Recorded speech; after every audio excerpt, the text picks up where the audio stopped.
maanta iyo degmadaada waxay caan ku tahay lamkal xanaaqaanka jafooga xamaroyn waxay caan ku tahay dhiiq iyo bajiicno le maahno waa bir maxay caan ku tahay jam iyo shir le maaha boondheer maxay caan ku tahay niika iyo dabataago le maahno kaaraan maxay caan ku tahay macsar cuno iyo tumaboor leh le maaha warta nabadda maxay caan ku tahay fani isqaqad le maahno hilwaa maxay caan ku tahay hingada iyo argidis le maaha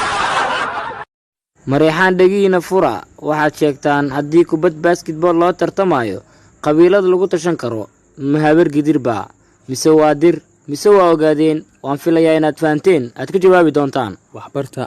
waxbarta aan barwaaqo gaarnay. Halo Mareexaan. Hello Radio Muqdisho. Jawaabta waa qabiilka ku tashan karna waa ogaadeen. Mareexaan ayaa haleelay jawaabtii saxda ahayd.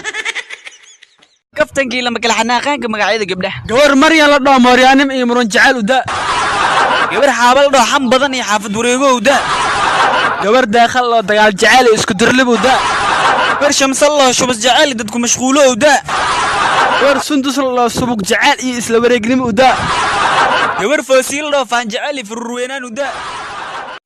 abgaal lagiina fura su'aashan waa su'aal diini ah ninka araan degan ayaa wuxuu leeyahay 60 dameer iyo rarkooda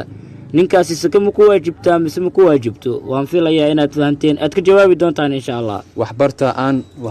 aan barwaaqo gaarnay. Halo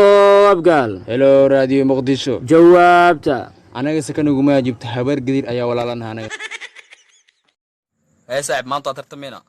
waxaa la isku dheeli waayay adoo baadii shalkii maanta ma aan tartamay maxaa ku tartamaynahay su'aal alla su'aashaad i weydiiyay hadaa kasi waayo ku shilna qusiina adana su'aasha i weydiisay aan aqoon waa 10 kun qusiina waxaa sheegtaa wax biiba nafleen hookunkaaga tan way u gaadee waxaa sheegay wax markuu soconay dhigaha ku socdo markuu istaagayna timaha ku istaago oo lacagta bismillah su'aal noocan William arkinay ii sheegtido saamaxa ka wada mark balanteenana waxay aad ma ka sii hadii ku dhaho inaa ku shilin ku siiyo aniba ma ka saay